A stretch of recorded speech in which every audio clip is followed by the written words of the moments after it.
¿Qué es la tentación? Podemos distinguir tres tipos de tentación. El resultado de caer en la tentación tiene pues unas connotaciones espirituales, psicológicas y también físicas. Si sucumbimos en un momento determinado en nuestro cerebro, ya se ha conseguido la victoria por parte del mal. Pues hay algo muy hermoso, y es que Él nos ha dado herramientas divinas para ayudar a esa carne débil que tenemos muchas veces.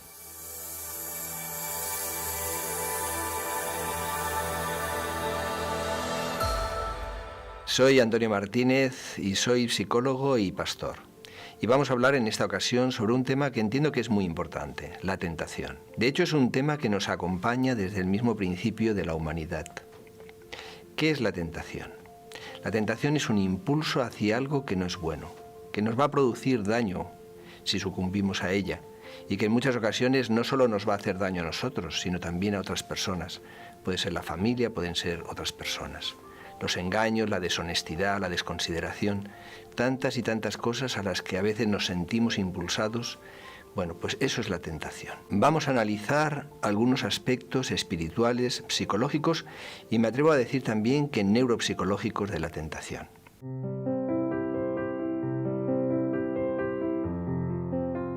La primera parte en la que nos vamos a centrar es que podemos distinguir tres tipos de tentación. En primer lugar encontramos a Satanás, que en la palabra de Dios se menciona como ese ángel de luz que es capaz de disfrazarse de una forma extraordinaria.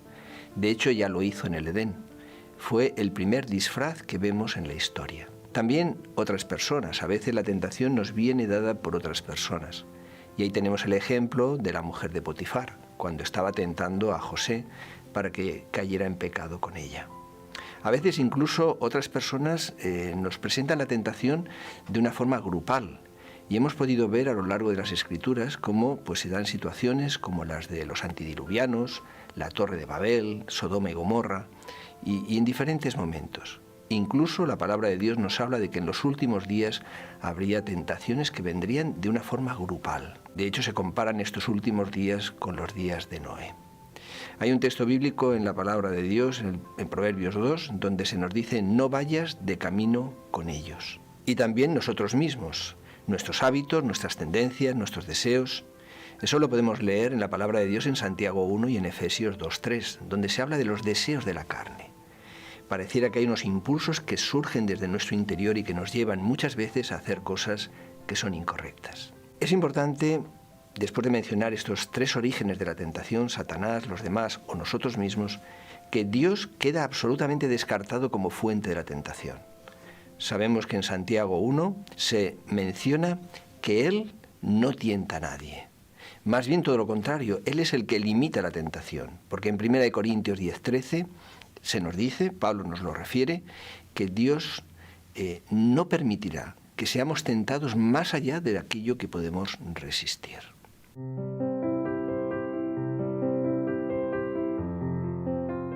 Hay tentaciones que podríamos llamar famosas, si es que podemos utilizar este término, y que han ido marcando la historia.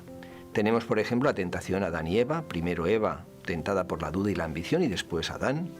Tenemos la tentación de Caín y Abel, donde la envidia y la competencia fueron la clave.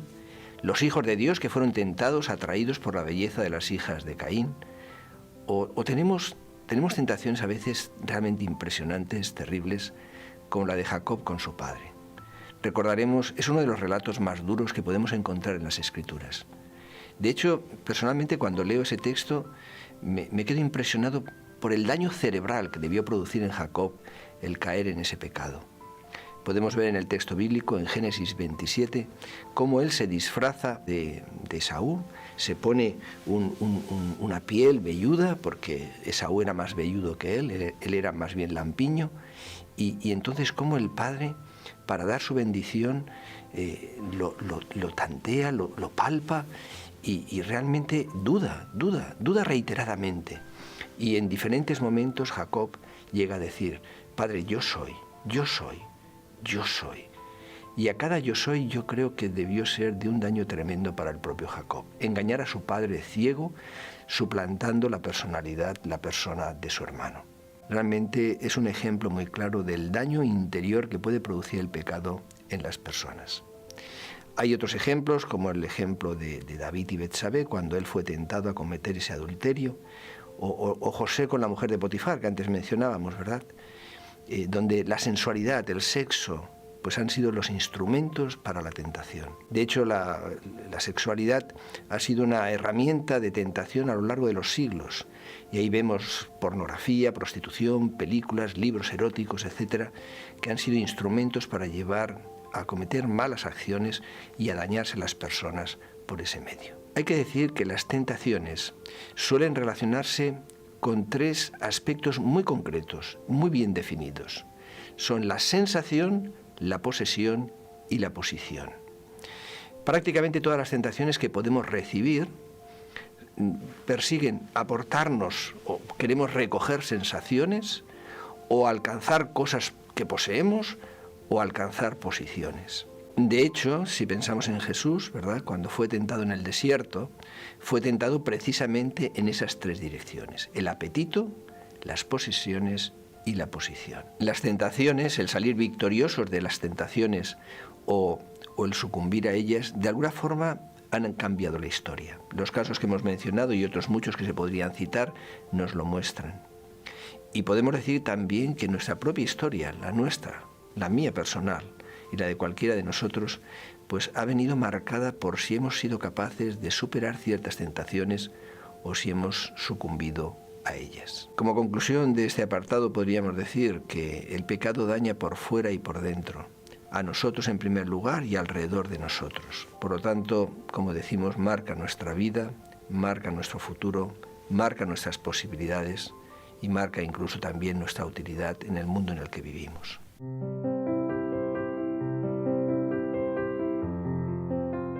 Es importante que nos planteemos cómo se produce la tentación, porque la tentación en Santiago 1 se nos dice que es un proceso. Y yo creo que es interesante que podamos analizarlo en estos momentos. En primer lugar, la atención. La atención va a jugar un papel muy importante en cómo se desarrolla la tentación. Hoy, de hecho, vale muchísimo la atención. Tu atención, la mía, la de todos nosotros, vale muchísimo.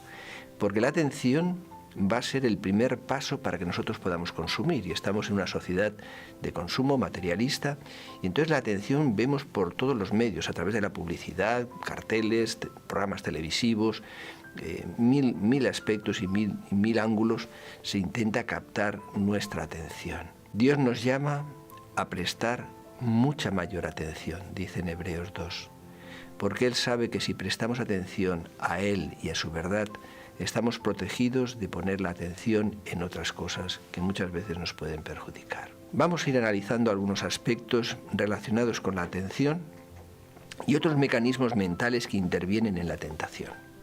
Los sentidos. Los sentidos van a jugar un papel muy importante. Vemos, por ejemplo, el caso de Eva, como ella, dice el texto, que vio que el árbol era codiciable para alcanzar sabiduría.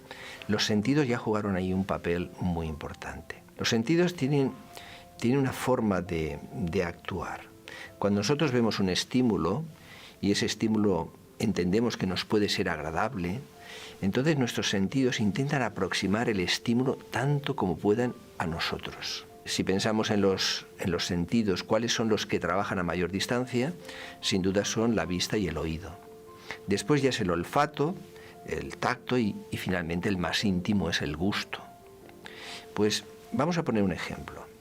Imaginad que se ha celebrado un cumpleaños, había pues lo que siempre suele haber en un cumpleaños, que es un pastel, y ha sobrado un pastel. Ese pastel estaba muy rico, estaba muy sabroso, y a la persona que, lo guardan en el frigorífico, y la persona que está por allí por la casa y tal, está haciendo cosas y no piensa en el pastel. Pero en el momento en que abre el frigorífico, si además es una hora en la que tenía o puede tener un poco de apetito, pues es fácil que al verlo aumenten las posibilidades de consumir ese pastel. Tal vez no es lo mejor, tal vez es mejor que pueda demorarlo a después de comer, o a lo mejor tal vez lo mejor es que no se lo coma, pero lo cierto es que al verlo eso ya le va a generar una mayor predisposición a comerlo. Si la persona tomara el pastel con su mano, aunque fuera para moverlo para reubicarlo dentro de la nevera,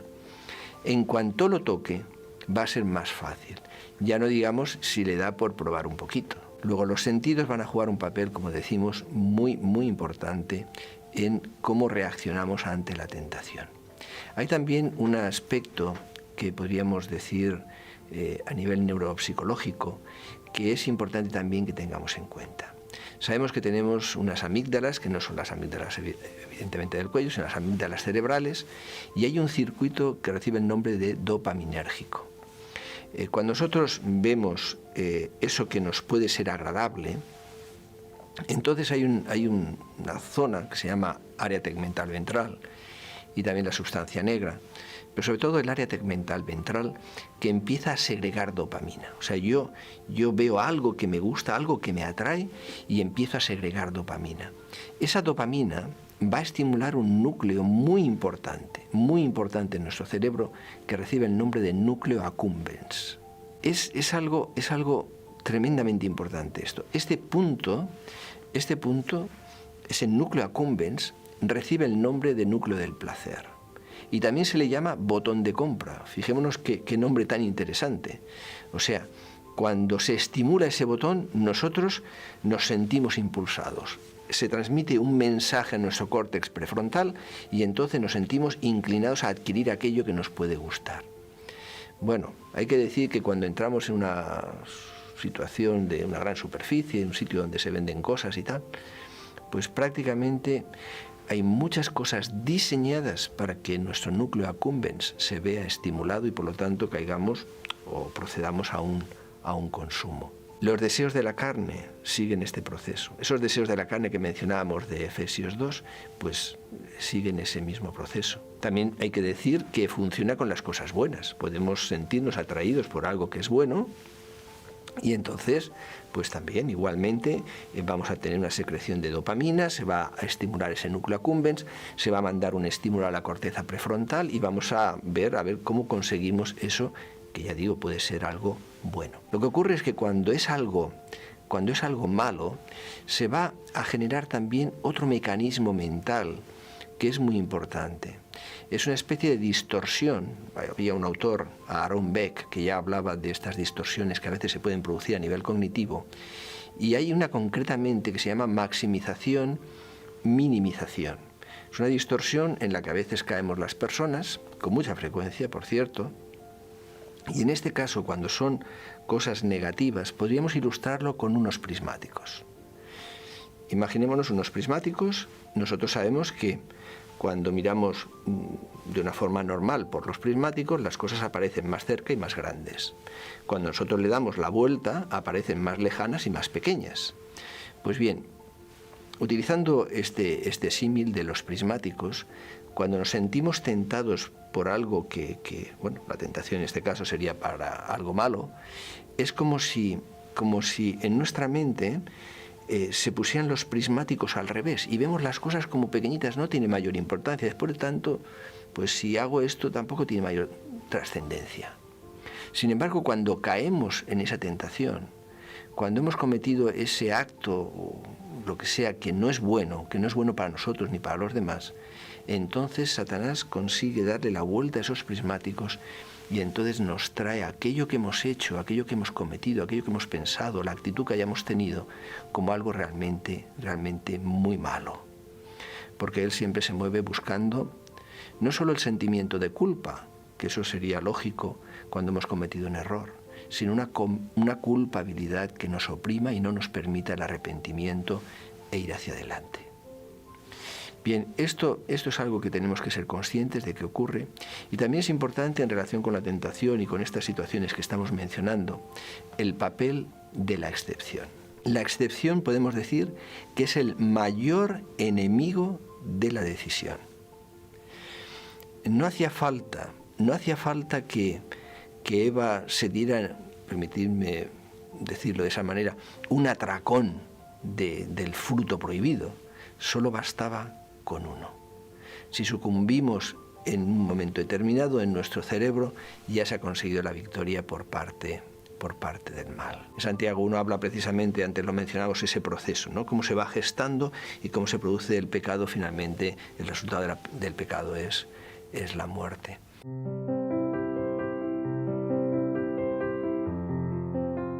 ¿Y cuál es el resultado a nivel mental? Además de físico, porque también muchas veces hay un daño físico. En el caso de Adán y Eva, vemos cómo la tentación y el pecado les fragilizó. Se sienten desnudos, vulnerables, sienten miedo, se esconden. Vemos también cómo se desresponsabilizan de sus propias... empiezan a echarle la culpa al otro, a Satanás. Hay una pérdida de sabiduría y hay unas afectaciones generales realmente importantes tanto en Adán como en Eva. Y se producen, de hecho, unas afectaciones psicosomáticas. La santidad podemos decir que es salud para el cuerpo, es medicina para tu cuerpo. El pecado, precisamente, dice el texto bíblico que seca los huesos, tiene una influencia negativa. Por lo tanto, el resultado de caer en la tentación tiene pues unas connotaciones espirituales, psicológicas y también físicas.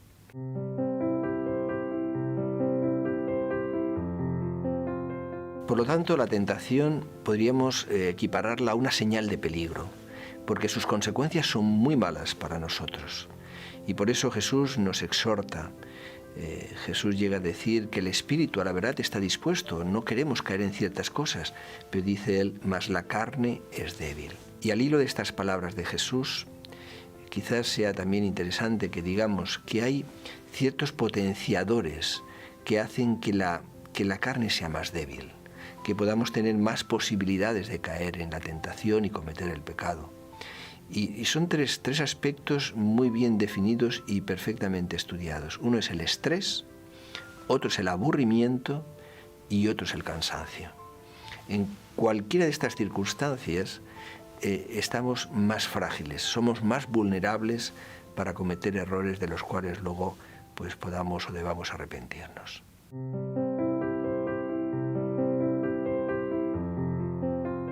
Hay algo extraordinario y es que Dios, que nos ama hasta lo infinito, que nos comprende en nuestras batallas, en nuestras luchas, pues hay algo muy hermoso y es que Él nos ha dado herramientas divinas para ayudar a esa carne débil que tenemos muchas veces, porque hemos perdido mucha fortaleza mental con el paso del tiempo, de los años en este mundo de pecado. Y esta parte personalmente pues a mí me gusta mucho y espero que nos pueda ser útil a todos. En primer lugar tenemos que recordar que Dios, su primera ayuda, su primera herramienta es Él mismo, porque Él pone límites. Antes lo decíamos, Él no nos va a permitir que seamos tentados más allá de lo que podemos resistir. Por otra parte, nos da dos herramientas fantásticas, extraordinarias. Su palabra y la oración. Tener una vida devocional que nos lleve a sentir la comunión con Dios, realmente es una salvaguarda muy importante contra la tentación. De hecho, Pablo en Efesios 6, ¿verdad?, menciona la armadura de la fe. Y bueno, la oración, la palabra, esa combinación extraordinaria, Dios la ha puesto a nuestro alcance para que podamos estar en esa comunión, en ese contacto con Él, con su poder, con su ayuda, que podamos tener esa sensación de su presencia en nuestras vidas. Y eso va a ser realmente clave para vencer en la tentación. Otro aspecto muy importante, podríamos decir, otra herramienta muy importante, es lo que Él nos da a conocer a través de su palabra, con lo que se conoce por la entrega de la voluntad. Si nosotros recordamos el texto en el que Jesús dice que todo aquel que quiera seguir en pos de Él, tome su cruz y que le siga, bueno, pues es interesante porque hay un evangelio donde se menciona tal como lo acabo de referir ahora, y simplemente dice eso. Pero luego hay un matiz muy importante en Lucas 9:1, donde se dice, cada día. Debemos tomar nuestra cruz cada día. Es un poquito la idea, ¿verdad?, de Pablo cuando Pablo dice, cada día muero. Con Cristo estoy juntamente crucificado, dirá también. Ya no vivo yo, mas vive Cristo en mí. Lo que ahora vivo en la carne, lo vivo en la fe del Hijo de Dios. Y ese texto de 1 Corintios, donde dice, cada día muero, es cada día estoy entregando mi voluntad a Dios.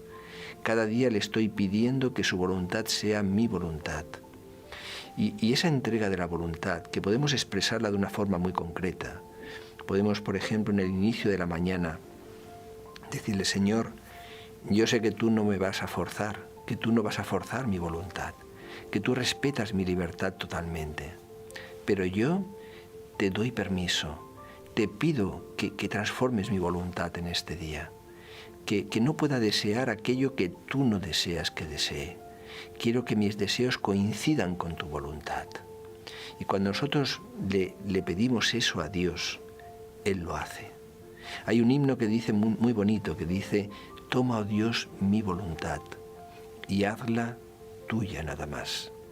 Pues ese acto mental, espiritual, de oración, dirigido a Dios, tiene un poder realmente extraordinario. Hay un texto en Eclesiastés que dice que en la mañana siembra tu semilla y en la tarde no dejes reposar tu mano. Pues es sembrar esa semilla en tu corazón, que Dios pueda actuar sobre tu voluntad y pueda transformarla. Pero lo de hoy no servirá para mañana. Cada día muero, decía Pablo, y cada día debe ser esa nuestra experiencia. Otra herramienta que encontramos es la entrega de la atención. Antes lo referíamos. Y hacíamos el comentario del texto de Hebreos 2, donde dice que prestemos mucha mayor atención. La atención debe ser dirigida. Cuando dice prestad mucha mayor atención, no solo es un requerimiento a que le atendamos a Él, nos está diciendo que nosotros tenemos la capacidad para dirigir nuestra atención. Es verdad que podemos tener infinitud de estímulos que intentan captar nuestra atención, pero nosotros tenemos la facultad que Dios nos la ha dado para dirigir esa atención. Y la entrega de la atención es también, junto con lo que hemos dicho antes, de la voluntad, una herramienta muy poderosa para vencer en esos momentos de conflicto mental y espiritual. Hay otra herramienta a la que yo personalmente le tengo un cariño especial, es la gratitud. Y probablemente muchos de nosotros nos habremos dado cuenta de ello. Para mí, desde luego, fue revelador cuando me encontré con esta realidad. Y es que cuando yo agradezco a Dios en relación con aquello que me está produciendo una tentación, la tentación se ve desactivada. Me voy a explicar. Imaginémonos de nuevo pues el ejemplo de la comida. Hay algo que me apetece, pero yo sé que no es bueno para mí. Imaginémonos que yo tengo una patología, por ejemplo, pues diabetes, y que me gusta mucho el dulce. Y yo sé que tomar ese dulce en un momento determinado no es bueno para mí. Si yo en ese momento en que me siento tentado por ese motivo, podría ser cualquier otro, pero en ese momento yo me siento tentado por ese motivo y le doy gracias a Dios por el cuerpo que me ha dado, por un cuerpo extraordinario que es realmente un prodigio de su creación. Cuando yo le doy gracias en relación con eso que me está tentando, la tentación baja muchísimos decibelios, si me permitís decirlo de esta manera. Pierde mucho potencial. Por eso es tan importante que cultivemos la gratitud a Dios en general, pero especialmente en el momento de la tentación es una herramienta muy poderosa. Otra herramienta a la que quiero hacer referencia es el fruto del Espíritu. ¿En qué sentido? Nosotros tenemos en nuestro cerebro, y eso se puede registrar con un electroencefalograma, tenemos diferentes tipos de ondas, según los hercios, según las oscilaciones que son medidas en hercios. Y esas ondas son las ondas delta, teta, alfa, beta y gamma. Esas ondas cerebrales, por ejemplo, las ondas delta son cuando estamos durmiendo, las ondas teta son unas ondas que se producen de un mayor número de hercios, de 4 a 8 por segundo, pues esas ondas son las que se producen cuando nos estamos justo despertando o justo para dormir. En esos momentos se producen esas ondas. Después ya está la vigilia propiamente, que son las ondas alfa, las ondas beta hay mayor activación, las ondas alfa sirven pues para relajarse en un masaje, ante un paisaje, etcétera, una buena música. Y luego tenemos las ondas gamma, que son cuando nuestro cerebro está en una actividad más grande, cuando estamos resolviendo problemas, cuando estamos realmente a 100%, y de hecho son de 30 a 100 hercios por segundo. Bien, pues lo que quiero sugerir en estos momentos, que he podido comprobarlo en mi propia experiencia y también de muchas personas a las que le he podido aconsejar esto, es que en el momento en que la persona acaba de despertarse, en esos momentos en que las ondas, esas ondas teta, THETA, se están produciendo, si en ese momento recitamos el fruto del Espíritu, eso tiene un efecto realmente muy interesante a nivel cerebral. De hecho, a lo largo del día, ese texto tan extraordinario va a venir a nuestra mente y va a venir en nuestra ayuda. El fruto del Espíritu lo conocemos: amor, gozo, paz, paciencia, benignidad, bondad, fidelidad, mansedumbre y dominio propio. Cuando nosotros recitamos ese fruto del Espíritu, eso tiene un efecto en nuestro interior. No se trata de recitarlo así rápidamente, sino de recitarlo absorbiendo el significado que está detrás de las palabras. Habrá momentos en que quizás nos sintamos propensos a perder la paciencia y ese texto vendrá a nuestra mente. Momentos en que necesitemos dominio propio, ese texto vendrá a nuestra mente. Momentos en que tengamos que, dentro de la amargura, a lo mejor de un problema, de una situación, el gozo del Espíritu vendrá en nuestra ayuda. El fruto del Espíritu en esos momentos especiales es muy interesante y útil. Si alguien no conoce el fruto del Espíritu, pues puede escribirlo en un papelito y simplemente lo lee inmediatamente después de despertarse. Si luego lo aprendemos, mucho mejor. Otra herramienta que podemos mencionar es la memoria a corto plazo. Nosotros tenemos nuestra memoria, hay diferentes clasificaciones de la memoria, unas son funcionales, otras son estructurales. Hay una clasificación estructural que es la de Atkinson y Shiffrin, donde se habla de la memoria sensorial, la memoria a corto plazo y la memoria a largo plazo. La memoria a corto plazo es aquella con la que nosotros nos movemos, es como un poquito la memoria de trabajo de un ordenador. Es muy pequeñita y es con la que estamos funcionando en ese momento presente en el que estamos pues echando mano de ella. Esa memoria a corto plazo es el único lugar donde se puede producir la tentación. No se puede producir la tentación en la memoria a largo plazo, ni siquiera en la memoria sensorial, o se puede iniciar en la memoria sensorial, pero especialmente esa memoria a corto plazo es pequeñita y es aquello en lo que estamos pensando. No podemos pensar en dos cosas al mismo tiempo. Ese espacio de memoria con la que trabaja nuestro cerebro es ahí donde se produce la batalla de la vida. Cuando Satanás consiguió que cayera en la tentación Eva lo que puso a su alcance fue su memoria a corto plazo. Entró en un diálogo con Satanás y eso es lo que permitió que Satanás pudiera vencer. Nosotros tenemos una herramienta suplementaria que podemos tener en cuenta con la memoria a corto plazo y me voy a intentar explicar. Hay algún programa que se ha hecho a veces para ayudar a las personas en el tema de la salud, concretamente en el tema del tabaco, un plan que recibe el nombre de Plan de 5 días para dejar de fumar, y recuerdo que en cada una de las sesiones en ese plan de ayuda para dejar de fumar, pues se utilizaban lo que se llaman afirmaciones categóricas. ¿Qué es una afirmación categórica? Pues bueno, la primera tarjeta que se le entregaba a las personas al final de la jornada era: he decidido dejar de fumar. Eso es una afirmación categórica, es una afirmación fuerte, directa, que nuestro cerebro absorbe de una forma muy poderosa. De hecho, en la publicidad se utiliza mucho la afirmación categórica.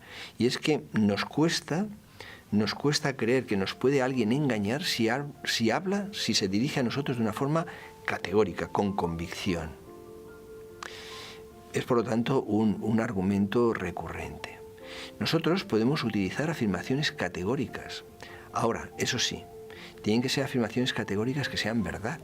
Por ejemplo, que no sean absurdas. Hay a veces alguna corriente pseudopsicológica y tal que plantea que te pongas delante de un espejo y digas, pues soy el mejor, como intentando subir autoconcepto, la autoestima y salir a comerte el día, ¿no? Bueno, si yo le digo a mi cerebro, soy el mejor, mi cerebro me va a decir, oye, esto que me estás diciendo no tiene sentido. Y por lo tanto no va a tener un impacto real.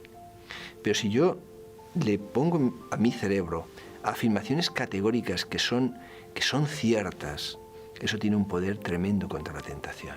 ¿Y dónde podemos encontrar afirmaciones categóricas que son ciertas al 100% sin la menor duda? En la palabra de Dios. Por ejemplo, si nosotros vamos a Deuteronomio 31:8 y leemos, no te dejaré ni te desampararé. Son palabras de Dios. Es una afirmación categórica. Esa afirmación categórica en un momento de batalla personal, sentir la seguridad de esas palabras de Dios, pues esas palabras son realmente poder dentro de nosotros. Hay textos, por ejemplo, también como todo lo puedo en Cristo que me fortalece. Esa es una realidad, eso es verdad. Nos lo dice Pablo por inspiración divina.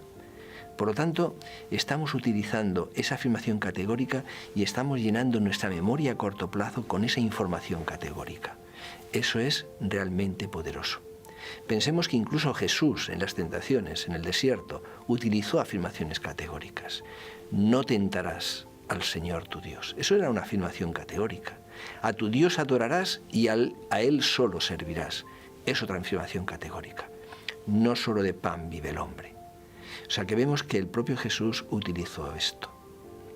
Hay otra herramienta que creo que vale la pena que podamos compartir, que es la visualización. La visualización inteligente. La visualización es ser capaz de ver más allá del momento presente. Es no dejarse enjaular en el momento presente y ser capaz de vislumbrar el futuro, las consecuencias, los resultados de las cosas. Si, por ejemplo, yo hago algo que es incorrecto, yo puedo pensar en qué consecuencias va a tener eso. Si seguimos con el ejemplo de la alimentación, pues yo puedo ver eso que me apetece o puedo verlo ya el efecto que produce en mi cuerpo. Y esa visualización, eso es algo realmente poderoso también a la hora de vencer la tentación. Es ver detrás de la puerta cerrada, porque muchas veces vemos lo que nos tienta, pero vemos la puerta cerrada. No es, hay que abrir la puerta y ver el resultado. No debemos tener, como dice en 2 de Pedro capítulo 1, la vista corta. Es una expresión bien interesante. De todas las visualizaciones, la que puede ser más importante es la de visualizarnos cada uno de nosotros como peregrinos que vamos hacia el reino de Dios. Visualizarnos con Jesús, visualizarnos con nuestros seres queridos, con las personas que amamos, que probablemente hemos perdido en el camino. Es tan bonito visualizarse así, saber hacia dónde vas. Porque cuando sabes hacia dónde vas, entonces lo que es valioso brilla y lo que no es valioso cae sin sentido.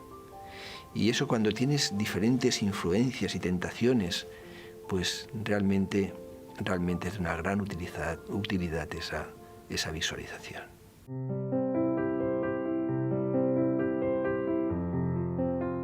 En conclusión, y podríamos decir que en resumen, me gustaría hacer referencia a hubo un momento en el que busqué en Google, pues simplemente a ver qué se decía sobre la tentación. Me llamó la atención, porque hay veces, ¿verdad?, que uno busca definiciones, busca informaciones, etcétera, y no siempre están muy ajustadas, porque no siempre tienen la connotación moral, ética, etcétera, que uno en principio considera que es necesario.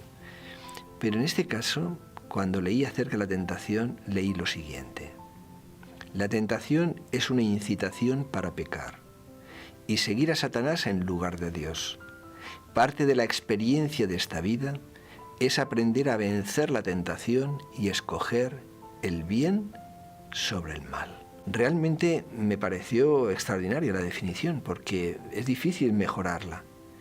Y además es que nos da una visión muy interesante, porque nos muestra esta definición, ¿verdad?, cómo no se trata muchas veces de algo circunstancial, no se trata de esta comida o de este programa de televisión o de esta cosa en concreto.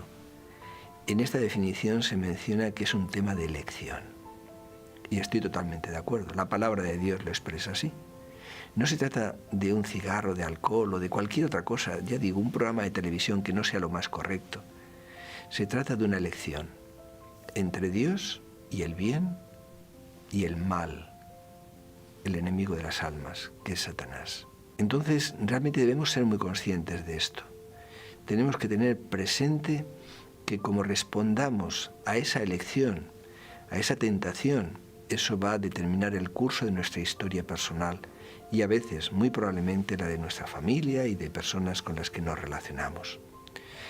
Hemos de ser conscientes de que Dios está a nuestro lado, que Dios es nuestro ayudador, que Él ha provisto herramientas espirituales y psicológicas para vencer la tentación. Hemos mencionado la oración, la palabra, la entrega de la voluntad, de la atención, etcétera, lo que hemos ido mencionando. La visualización que hemos comentado en ese último apartado. Quisiera terminar con un texto bíblico. Un texto bíblico que se encuentra en Santiago capítulo 1. Dice así el texto bíblico: Dichoso el varón que soporta la tentación, porque cuando haya resistido la prueba, recibirá la corona de la vida que el Señor ha prometido a los que le aman. Es un texto importante, ¿verdad? Es un texto realmente muy significativo.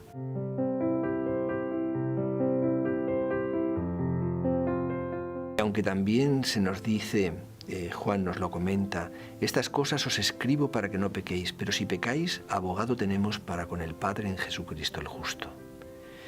Bueno, realmente el Señor nos muestra ahí la salida, ¿verdad? Podemos caer, podemos cometer errores.